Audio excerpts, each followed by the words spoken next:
Bonjour à tous, alors aujourd'hui j'ai décidé tout simplement de vous amener avec moi dans mes temps de recherche en fait. Vous connaissez de moi le studio, vous connaissez en fait ce que je peux faire en fait, j'ai fait pas mal de vidéos vous expliquant beaucoup de choses mais aujourd'hui j'ai décidé tout simplement de vous amener avec moi. Voilà, je vais me balader, c'est un temps aussi où je réfléchis à ce que je vais créer, je suis vraiment en mode création pour exposition, qu'est-ce que je peux trouver, voilà. Et donc je pars en extérieur et je vais essayer de trouver des lieux. Alors cette vidéo je sais pas trop ce qu'elle va donner, je vais la faire certainement avec des plans où il va y avoir un peu de tout et de rien, ça sera monté tel quel, voilà. Et j'espère que ça vous plaira, vous me direz en commentaire si ça a été pour vous, n'hésitez pas voilà, à me faire un retour, mais l'idée c'est vraiment de vous montrer comment je procède dans le réel pour trouver en fait des lieux et des idées pour créer en fait des photos qui vont dans des expos ou pourquoi pas après des lieux pour les clients. Allez, on y va. Alors typiquement voilà, j'ai un sac à dos à la con avec de l'eau, mais ce que je voulais vous dire c'est que je n'emmène pas mon appareil photo. Car l'idée justement c'est pas de prendre des photos, c'est de travailler pour prendre des photos.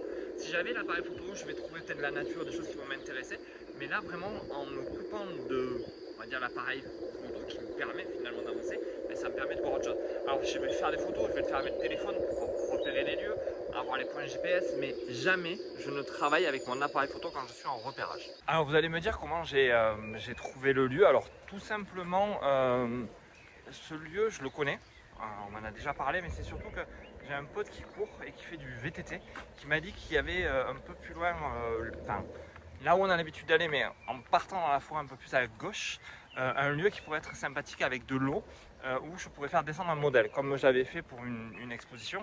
Et je recherchais ces endroits-là justement. Donc voilà, aussi s'appuyer sur des potes qui font de la rando, qui font des trucs, pour pouvoir savoir en fait qu'est-ce qui va être intéressant pour soi. Voilà, et ce qu'il y a aussi, c'est que je viens justement d'avoir un osmosis en fait, pour le boulot. Et je me suis dit, voilà, je voulais le tester aussi, donc je vous en ferai un petit retour dans cette vidéo, mais je trouve ça plutôt pas mal justement pour pouvoir faire du vrai contenu dynamique et qui permettent en fait de vous montrer des choses vraiment plus en direct. Comme vous voyez là, je vous partage en même temps, typiquement là, c'est des lieux que je trouve excellents, très bien pour pouvoir y faire certaines choses. J'aime des fois pousser les modèles, j'ai des modèles pardon, avec lesquels je peux travailler dans l'eau et qui kiffent ça. Donc voilà, cet été, quand il fera un peu plus chaud, ça peut être quelque chose de sympathique. Donc voilà typiquement ce que je recherchais à vous montrer. Donc vous voyez, typiquement là, on a un endroit justement où on peut faire descendre le modèle et accéder facilement à l'eau. Donc ça peut être quelque chose voilà, d'assez sympa. Si je réfléchis et que je me positionne un peu plus par là, hop, voilà, ça peut faire, il peut y avoir, voilà, imaginons, voyons, on va voir si je peux le faire, on s'imagine un petit peu en mode prise de vue, je vais essayer de pas tomber dans l'eau, vous voyez, on pourrait avoir quelque chose d'assez sympathique là pour le modèle, avec un fond qui a l'air pas trop mal, il faut voir ce qu'on peut en créer et voir l'idée quoi.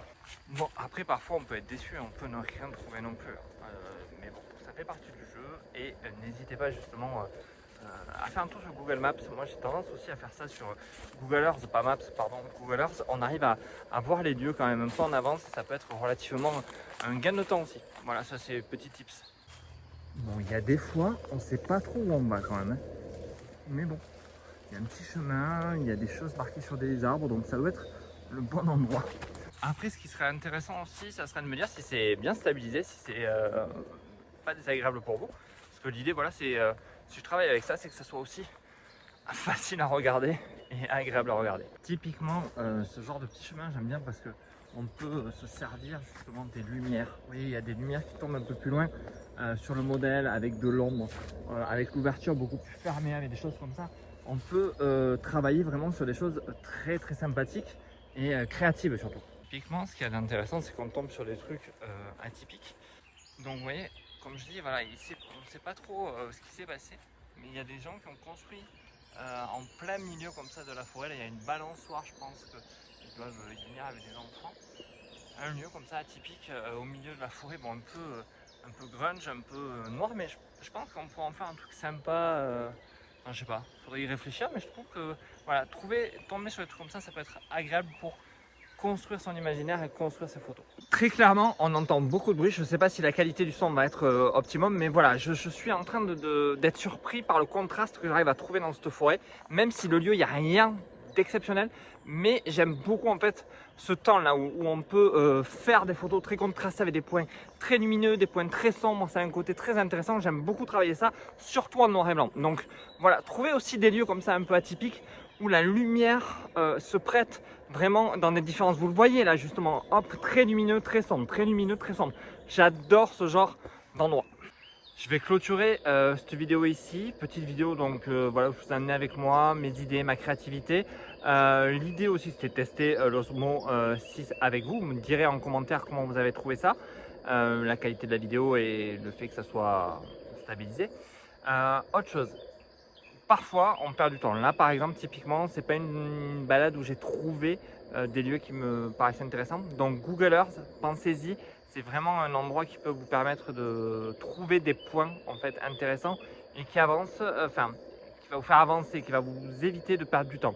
Alors il y a des fois c'est pas une perte de temps, c'est aussi ça fait du bien de se détendre, de se balader, comme je l'ai dit plusieurs fois dans la vidéo. Mais bon, si vous avez des points précis à trouver, travaillez avec Google Earth, vous gagnerez du temps. Allez, sur ce, je vous dis à très vite et merci à tous de vos commentaires. N'hésitez pas à me dire ce que vous en pensez en commentaire, ça va m'aider. À très vite.